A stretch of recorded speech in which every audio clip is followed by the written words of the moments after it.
Bismillahirrahmanirrahim. Alhamdulillahirrabbilalamin. Wassalatu wassalamu ala ashrafil anbiya'i wal mursalin wa ala alihi wa sahbihi ajma'in. Amma ba'd. Assalamualaikum warahmatullahi ta'ala wabarakatuh. Saya Diana Yusof. InsyaAllah pada hari ini saya akan kongsikan bersama anda semua tentang tips menjaga solat fardu. Saudara-saudari sekalian, solat adalah salah satu daripada rukun Islam yang amat ditekankan kepada kita untuk mengerjakannya. Oleh itu, kita tak boleh tinggalkan solat. Kalau hati kita pernah rasa tak tenang, selalu rasa gelisah, perasaan kita selalu rasa kosong, mungkin masalah itu berpunca daripada solat kita. Adakah solat kita cukup?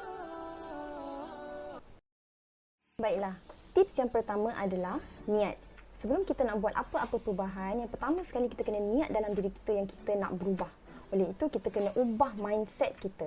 Mindset adalah tetapan minda. Ia adalah setting yang mana anda boleh tetapkan sendiri dalam minda anda. Contohnya, kalau anda punya mindset adalah rajin, maka anda akan jadi seorang yang rajin. Dan juga sebaliknya, kalau mindset anda adalah malas, maka anda akan jadi seorang yang malas.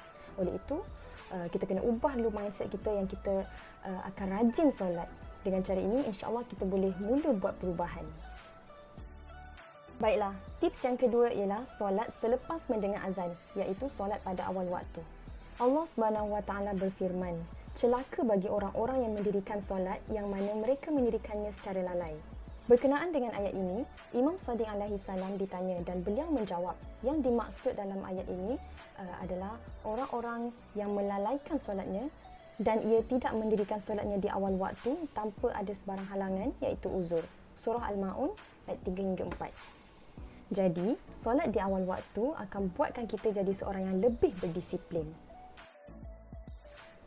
Baiklah, tips yang ketiga untuk kita menjaga solat fardu adalah solat secara berjemaah. Ganjaran pahala bagi orang yang solat secara berjemaah lebih besar berbanding solat secara bersendirian. Rasulullah SAW pernah bersabda bahawa pahala yang diperoleh bagi sesiapa yang menunaikan solat secara berjemaah adalah sebanyak 27 kali ganda.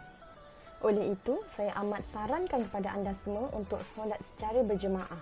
Kita bukan sahaja dapat tunaikan solat kita, tapi kita juga dapat pahala solat berjemaah. Tips yang seterusnya adalah tetapkan peringatan waktu solat fardu.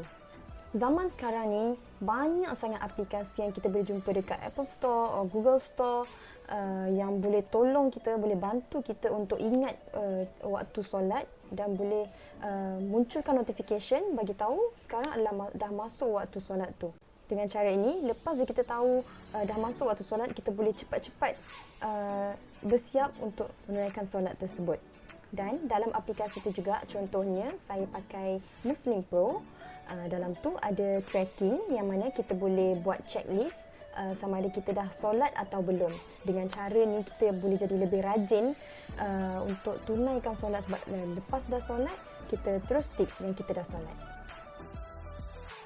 Baiklah, tips yang kelima adalah sentiasa berada dalam keadaan berwuduk. Dengan cara ni, walau kat mana sahaja anda berada, masuk sahaja waktu solat, anda boleh terus pergi solat. Jadi saya nak tunjuk kepada anda, ini adalah kit wuduk saya yang mana dalam ni saya dah sediakan makeup remover dengan kapas untuk tanggal makeup kalau seandainya waktu tu kita ada dekat luar dan waktu tu kita tak berwuduk.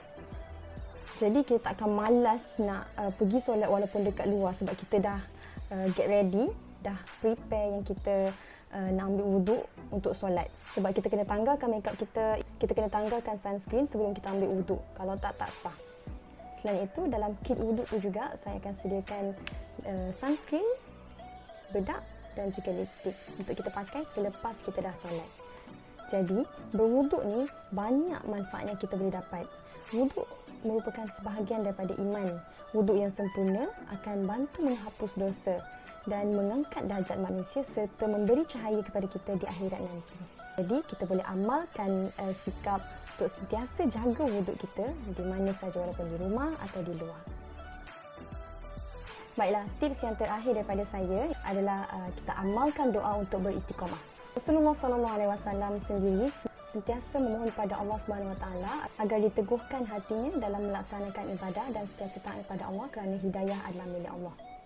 Jadi kita doa kepada Allah Subhanahu Wa Taala agar Allah tetapkan hati kita dan tak palingkan hati kita daripada menerima hidayah Allah. Jadi saya nak share kepada anda semua mengenai salah satu daripada doa yang sentiasa Rasulullah sallallahu alaihi wasallam amalkan, iaitu ya muqallibal qulub tsabbit qalbi ala dinika. Wahai zat yang membolak-balikkan hati, tetapkanlah hatiku di atas agamamu. Jadi kalau kita rajin berdoa, insya-Allah Allah dapat tolong kita untuk lembutkan hati kita untuk menerima hidayah Allah, dan kita boleh istiqamah dalam melaksanakan solat fardu 5 waktu. Baiklah saudara-saudari sekalian, sampai di sini sahaja tips yang dapat saya kongsikan bersama anda. Dan apa yang saya nak tekankan pada anda adalah, kalau kita betul-betul nak berubah, kita kena tambah ilmu dulu. Tanya balik diri kita, kenapa kita solat? Kalau hati kita selalu rasa kosong, tak tenang, cuba ingat balik hubungan kita dengan Allah Subhanahu Wa Taala. Kita solat sebab satu sebab yang mudah, iaitu kita sayang kepada Allah.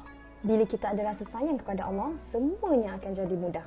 Bila kita ada rasa sayang kepada Allah Subhanahu Wa Taala, insya-Allah kita tak akan ada masalah pun nak tunaikan solat walaupun waktu itu kita berada dalam keadaan yang letih. Selain itu, rajinkan berzikir kepada Allah. Contohnya, kita zikir subhanallah sebanyak 100 kali sehari agar kita selalu ingat kepada Allah. Jadi, sampai di sini sahaja perkongsian saya pada hari ini. Sebelum saya mengundurkan diri, saya ingin memohon maaf seandainya terdapat kesilapan atau kekurangan dalam perkongsian saya, dan mudah-mudahan kita semua dapat beramal daripada tips-tips yang saya berikan. Sekian sahaja daripada saya, Diana Yusof. Assalamualaikum warahmatullahi taala wabarakatuh. Terima kasih kerana menonton.